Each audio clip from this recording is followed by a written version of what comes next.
$100 beryapti mana aka sizga.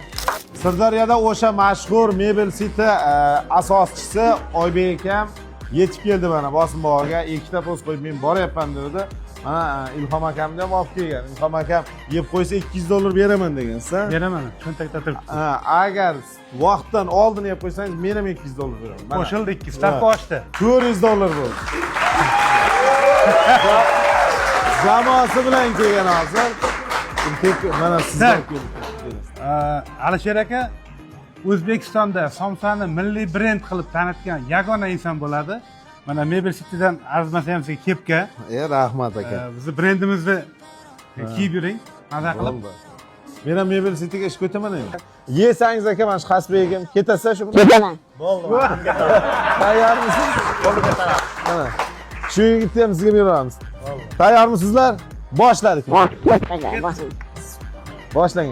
City 50 kishi bo'lib jamoasi bilan kelgan. Bosing aka. Shabada qilib turing, shabada. Bosing Ilhom aka. Nima bo'ldi? Va qum tugabdi-ku. Mana tugadi. Ey Ilhom aka. Nima bo'ldi? Men $200 dan qoldingiz aka.